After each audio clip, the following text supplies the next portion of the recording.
Let us enter the sanctuary.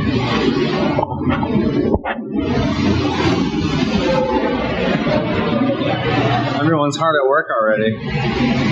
Morning. Look at this. You gotta see this. Look at 8 hours.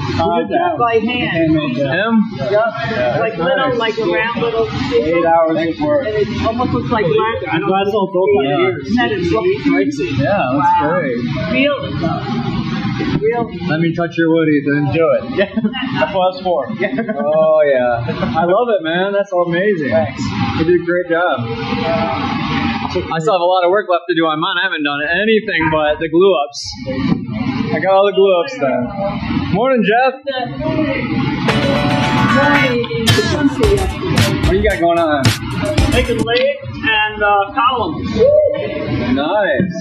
Right now, getting ready to. You're doing 3 times the work as everyone else, huh? Well, what I'm trying to do is see if I can, multitask, get more than one done at a time. That way, at the end of the class, we have to do that project where you can show that you can multiply. Yeah.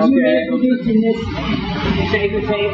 What's that? You're gonna mass produce the shaver tape. I'm thinking about that. Nice. I got all my pieces. I'm ready. Yeah. I don't have this done yet. I have a block still I'm that not I have really to turn. in the middle, but the ends are done enough to get the jig. Looking good. All right.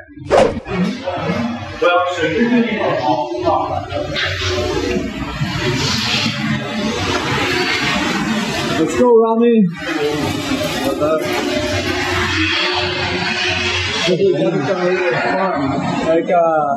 So I put, my kids went to a birthday party, put that in there, and then I drove home and I recorded it, and I'm editing that.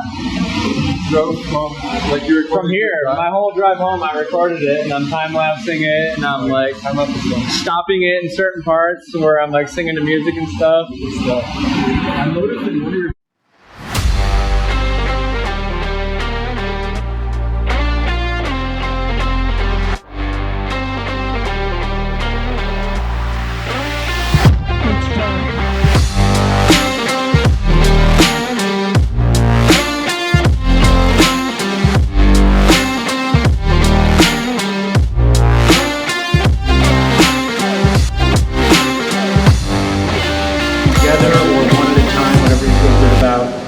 bringing those bandsaw marks down.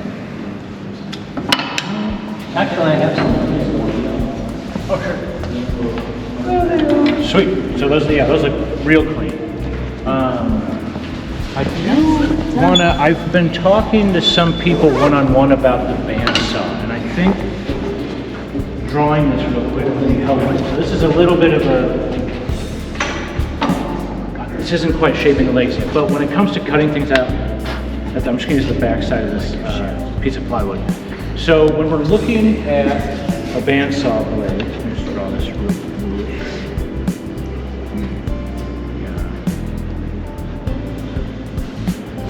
Right, it's going to be rough, but it looks like that, right? We're looking at the side of the bandsaw. Then when you're looking at the front of the bandsaw, it kind of looks like this.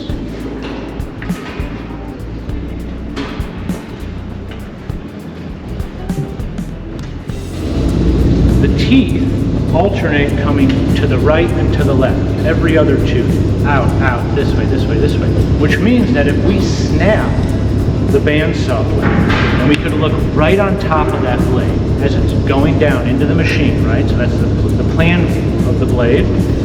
It would look like this.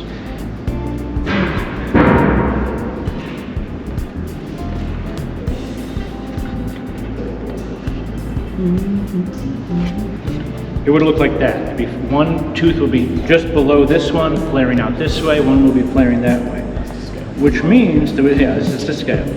Which means it's wider in the front and thinner in the back. And that's why you get those little rattling scallops that shatter when you cut out a bandsaw. And that's why, in a table saw fence, we're pinching, and it's really dangerous because if you let go, it's going to fly at you. The bandsaw is one of the safest tools because you have this room to sort of weave and wiggle and make curves, right? It's a carving tool. as I said before. Now that being said, to help get a smoother cut and come right to your line as opposed to staying way outside the line, you can really get practice with the bandsaw by using the back as a fence and thinking about when you curve your piece and cut it, you don't just come straight through and let it have that gap of space in the back of the blade. You actually bring the piece and curve it into the back of the blade, right? So you're using it to hold, you're having the back of the blade and you're feeding into the back, right? But if you curve it too much, you're gonna pinch that blade off. So there's a feeling of just nudging it against the back of the blade, that thinner point in the back, where whether you come this way or that way, right? It doesn't matter which side, it depends on where you're curving it, that you're gonna get a much more stable, consistent cut where you're not gonna get those burn marks, okay? Does that make sense? And it's something that you just have to practice and feel, because you're gonna sort of be like, it's gonna be really easy to feel on that big one because the blade's so wide, it's a 1 inch wide blade.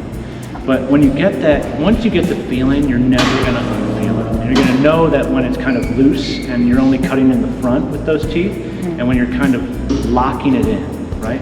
I hesitate to say pinch because then you're gonna snap it, but you kind of lock it and you intentionally bring it around to one side or the other. And that depends on where your pencil line is, if you're on the inside or outside of it. But you'll kind of feel that, and I swear you're gonna be able to get really close and really clean. So, now, we've sanded it, we have our dovetail joinery, it's already fitting in our column. Maybe we've shaped our column, maybe we still need to, but this is the point we're at. You could take your square and find center of your leg, however thick it is, doesn't matter. But really, this is sort of the art, and this gets into chair making, where you're not going so exact, right? We have this nice curved piece, there's so much movement going on here already, let's make it sort of artistic. And I'm going to use my middle finger as a fence. And I'm going to approximate center. You guys have probably seen other people do this. I'm just going to take it here, and I'm holding my finger right there, and I'm drawing a line all the way down. I'll do the same on the underside.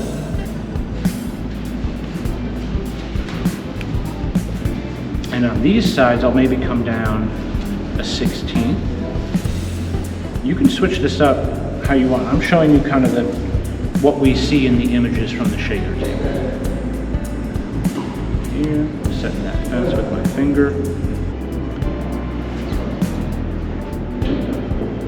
And I do this to all my legs.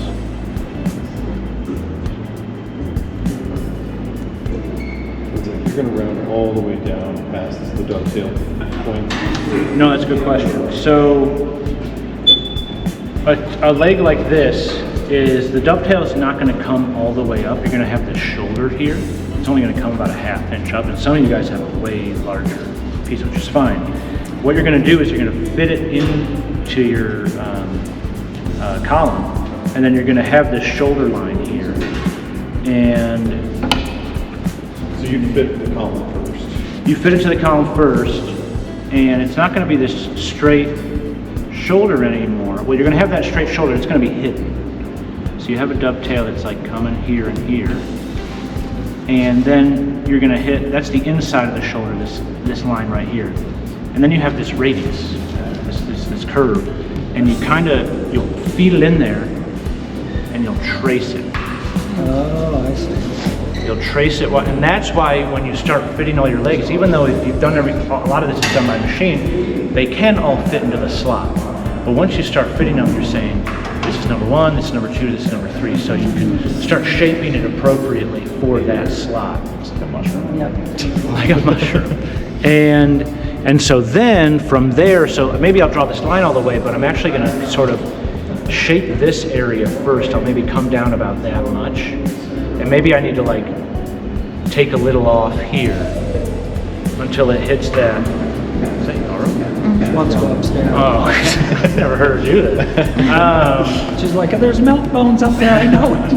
Thank you, Ron. And so maybe you have to like, take this off. You really want that to look nice. That's where a lot of people are looking. That's where light's hitting all the time. So then I'm really working when I'm shaping this, I'm connecting those 2 points. This has to look clean on my shoulder, then this can kind of look however I want. So you do this first, then come down. But you don't do anything until you got the dovetail. Gotta have the dovetail first. Yeah, it's gotta fit in there because you don't know where that shoulder line is. You can't draw that radius until it's inside of it. And now, just like petting the cat, there's gonna be areas where it's gonna be much easier to work with the grain and not. And we grab our Spokeshaves. I have my flat Spokeshave, and I have my curved Spokeshave. With fancy handles. And yeah, this, I don't like this. If I could do, I got a good deal on this. But I would buy the Lee Nielsen one if I could, because to adjust the blade on the Lee Nielsen Spokeshave, we're gonna be doing this a lot with chair making. You just smack the handle and it brings the blade out, and then you go like this. You bring it back in, I promise. You're gonna be bang, bang, bang, bang, bang, both sides. So when I smack this side of the handle, I've noticed that it brings the opposite side of the blade out. So it kind of pops it that way. So then there's times where I'm maybe not cutting it all on this side, and then this side's cutting a little bit, so I'll smack the opposite side. These, I think, are hickory, and they twist off. Sometimes you'll need to take these off when you have when you're using this. But they can break, and you can buy them from Lee Nielsen, or you can make your own, because you know how to turn them. So, well, why pay 20, 30 bucks for this?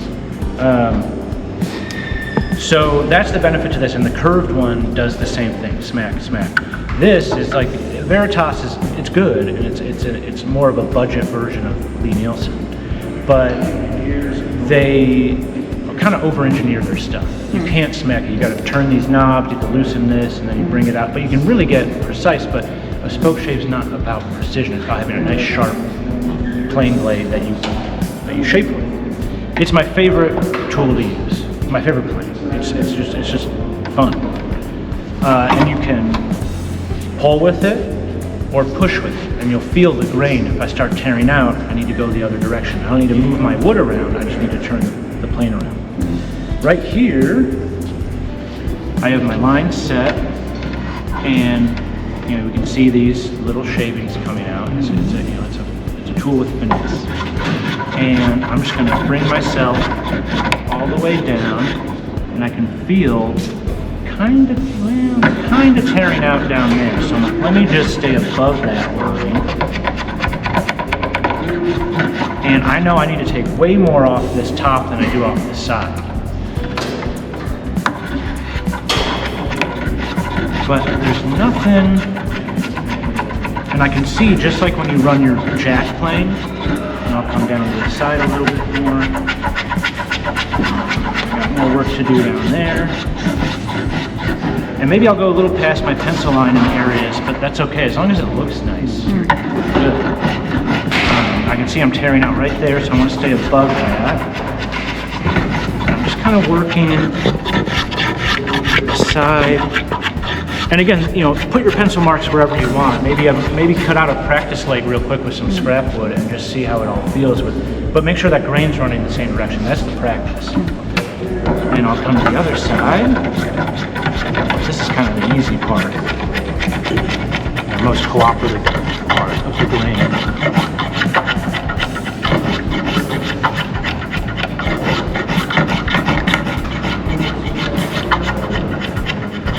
Mostly for shaping or smoothing? Both. So I'm creating a slight shape, but this is ready for finish with a nice sharp Spokeshave. And what you can do is you can put a block of wood under here so it still stays elevated and it stops moving down. So it's just like using a scraper.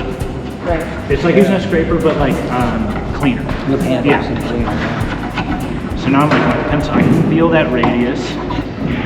And now I'm like getting close to where I'm like, okay, let me get like nice, clean facets all the way down.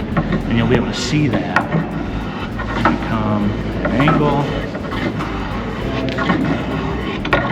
I'm getting some wider, I'm getting these wider cuts on top, and that's nice. So you feel that smooth part. Yeah.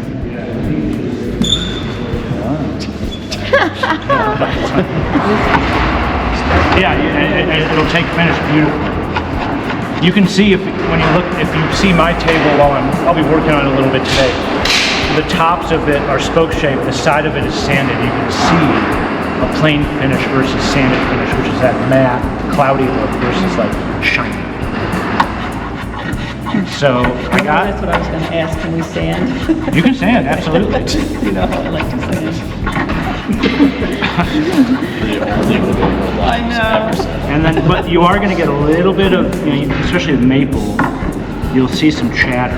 That's where the plane goes, tick, tick, tick, tick. And you want to get rid of that. I mean, it's only going to show up more with finish. And you can sand that out if you need, like that, or whatever you want the look of. So now I see, maybe it's hard to see for you guys, but there's a little bit of chatter going on here. I was moving in the wrong direction. I need to start, so I can keep it here. And turn the plane around. And I'm doing the same thing, just away from me.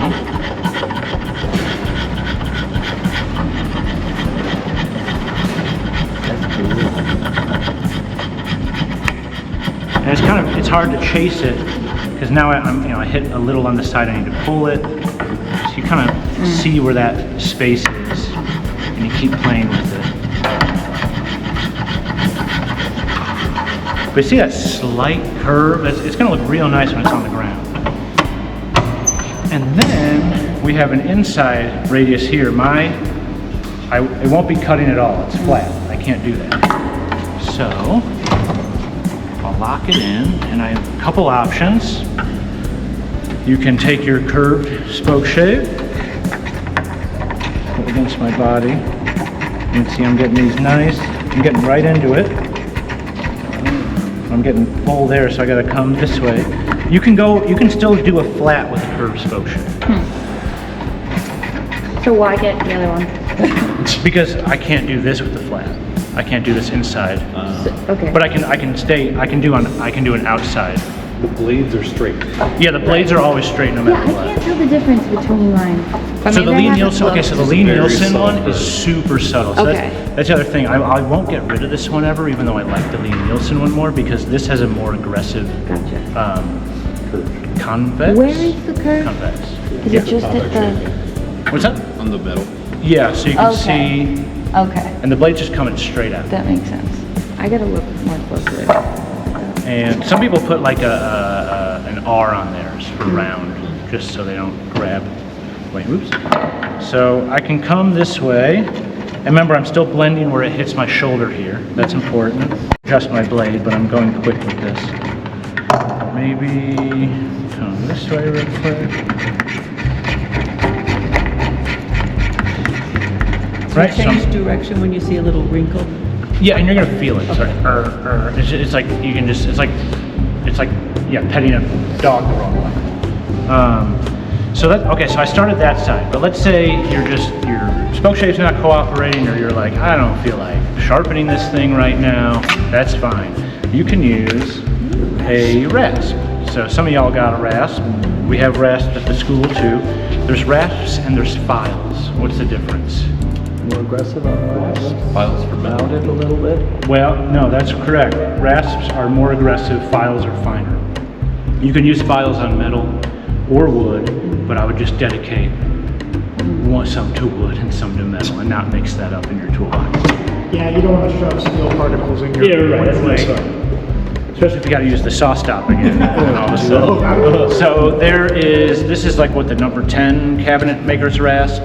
I forgot to pull I have a horsehair brush that I keep in my toolbox, and it's really good at getting cleaning it out. So I'm constantly doing that when I'm rasping. Is there anything about horsehair specifically? I don't know. It's like coarse. Someone told me to do it, and it works. It's specifically from Mr. Ed's, Maine. It's fancy. But with a rasp, you can only move in one direction. It's not like it's metal sandpaper, but you need and there's right and left-handed rasps. So I'm right-handed, so I'm pushing it in this direction, and I'm coming not just straight up, but I'm pushing it and moving it, sort of like when you're skewing your plane. And I can come, and there's a there's a rounded area on this side and a flat on the other side. So I'm using the round because I have to go to the inside of this. And so here, I can get the same shape, but it's much rougher. And that's okay, I'll clean it up with some sandpaper. You can also take a card scraper and clean this up and then do a little sandpaper.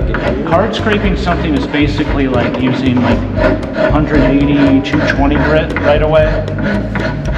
Probably more like 180.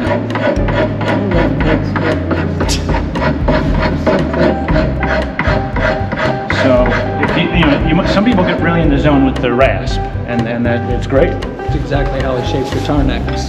Totally. Okay, yeah, totally. And so, yeah, guitar makers, how many rasps do you have? Probably 25. Exactly. Like there are so many grits and so many shapes. What's this? Like to hold it? Oh, thank you. It's probably too late, but... Like that, yeah. So like something like that, or like you could like. Good job, Ron. For you to hold it. Okay. Emotional I brought back to work. Like, here, hold this. Take it. No, but yeah, like something like this or smaller, where you can lock it into the same thickness as your leg, and then you have like a little T, and then that block stays there. So the inside is the same exact thing. I'm not going to go through the whole process. Exactly the same, but different. But I can, really get. I mean, I'm moving quick because I'm not trying to be here all day with you guys, but also you get in the zone. You're going to start feeling, how many strokes it is, how far your blade's out. You're going to really get that feeling with the Spokeshave. Question. Yeah. How narrow or thin can you go in this section here if you wanted to shape the leg in a little bit and then have a more prominent foot? Oh, like just like scoop it, like bring it in? Scoop it a little bit. I mean, I bet you get away with a little bit more than if you have a 3/4, I wouldn't go less. I mean, I think 3/8 would be really pushing it. Yeah, I mean, because anything with the thinnest part of your material, that's your weakest point, right? So, it's like if we have a 2x4 in a home, and then you cut 1.5 inches sideways into that, well, that's not a 2x4. That 4 inches or that 3.25 is really what, like 1 inch now. So, it's like it's like cutting a tree. And all of a sudden, it's gonna fall. So same thing down here. So now you would shape it all. And now let's say you want to taper the bottom, right? Just like, remember we talked about we keep joking about the jointer thing and how it's crazy. What you can do by hand is give yourself some light pencil marks, depending on how much you want to bring it in.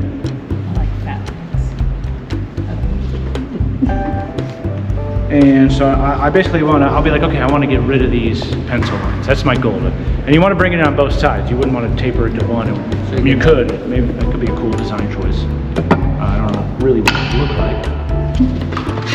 But if you could grab a hold fast under here, or just clamp it. Now I'm looking at where the grain's running. And I'll take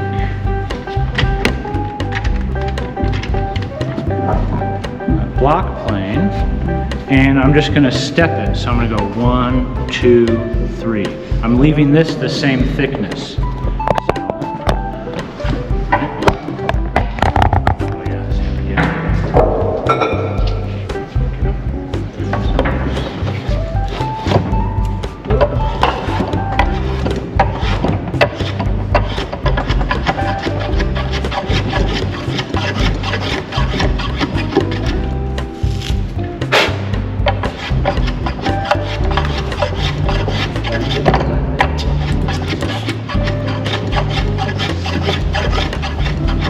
So just more in the front.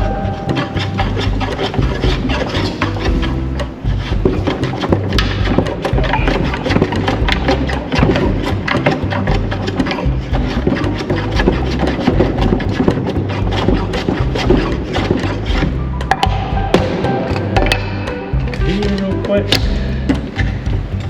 And this is just for slight taper. Slight taper, and you can see I did it by hand, and you actually, obviously have way more control.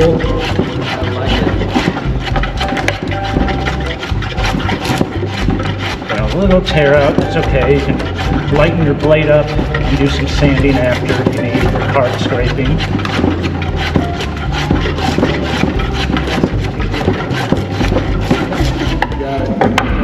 Lego foot up.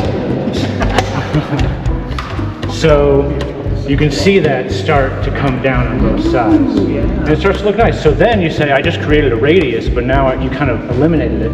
You just come back with a couple of swipes on that Spokeshave, because what's really nice is I would end by planing this whole thing. It's gonna make those lines on the round really crisp.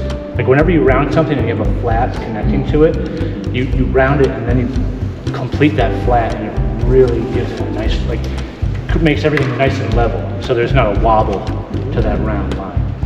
That looks pro. So yeah, a couple tips on that, but use those and play with it however you see fit for your likes.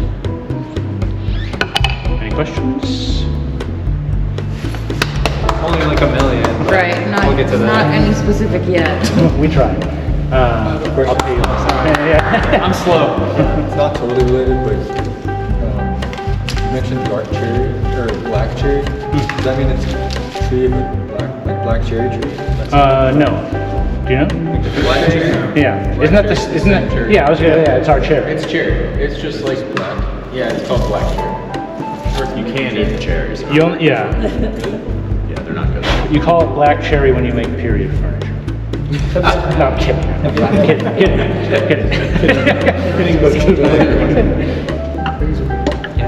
Okay.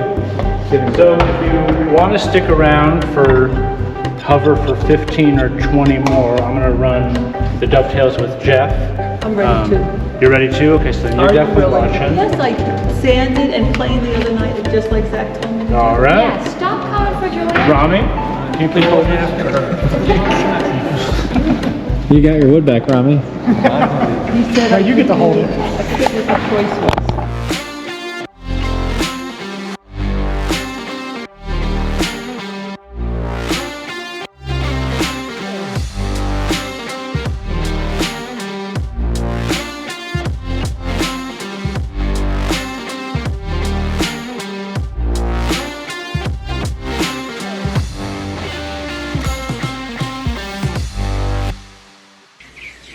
Excellent!